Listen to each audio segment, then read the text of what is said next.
प्रधान जी काम कराओ तनी पूर्वक है। हां मतलब फाटक लागे बटे। हां पूरा फाटक लाग लो तो गांव के विकास हो जाई। तो तनी भेट कला तनी। चलो प्रधान जी भेट कले होके। प्रधान से मिल जाओ भगवान भाई। चलो चलो चलो बोलो। नमस्ते प्रधान जी। नमस्ते प्रधान नमस्कार।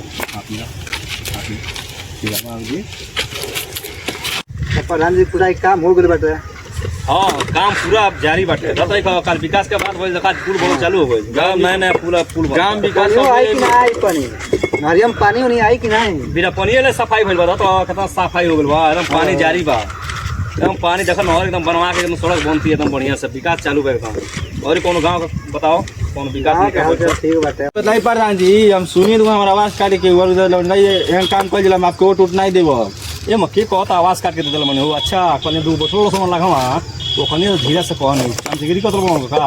अब हमसे केहू कहले नहीं कि हम सुनिए ठीक बा आपके वोट ना देबो हम ठीक बा। ए मर्द अच्छा सुनो हमारा आवाज आइल दुआ काट के दिल मने केहू और के बताए तो चला दुकान ना ना हमने की आवाज काट के दिलक।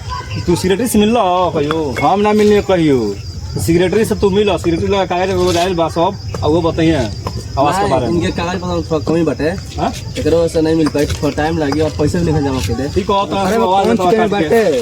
अरे वो तेज नहीं बताई आओ घर तुम न ये घर जाइए अपन फाइल खोलिए फाइल में देखिए नाम तार वो जो गोइल बा कागज आगे साइल बा के निकल तुम तू अंदाजा कहो तो आवाज काट के दूसरे के दल मनी हम का जानता नहीं हम आपके नो जानता नहीं। वो ठीक बा हम जान ठीक बा तो हर बात सही बा कि हमके जानते हो लेकिन हम सिगरेटरी से ऊपर काम बना अब हम जाए घर घर घूम घूम आवाज माटे मैंने हम आपके न प्रधान बोले हम आपके जानते हम दूसरे क्या जानता नहीं। हां बात है कहो सिगरेटरी ये कुछ शिकायत हुई तो ठीक बा यही काम है घर पे देख लो जाई पैसा जमा करेंगे आवाज मिली तो टाइम लागी लेकिन ठीक बा तब बिना हम आओ तनी ठीक बा पैसा कितना दियाइल पैसा बा जो घुसवा दिया था 20000 रुपया दियाइल बा।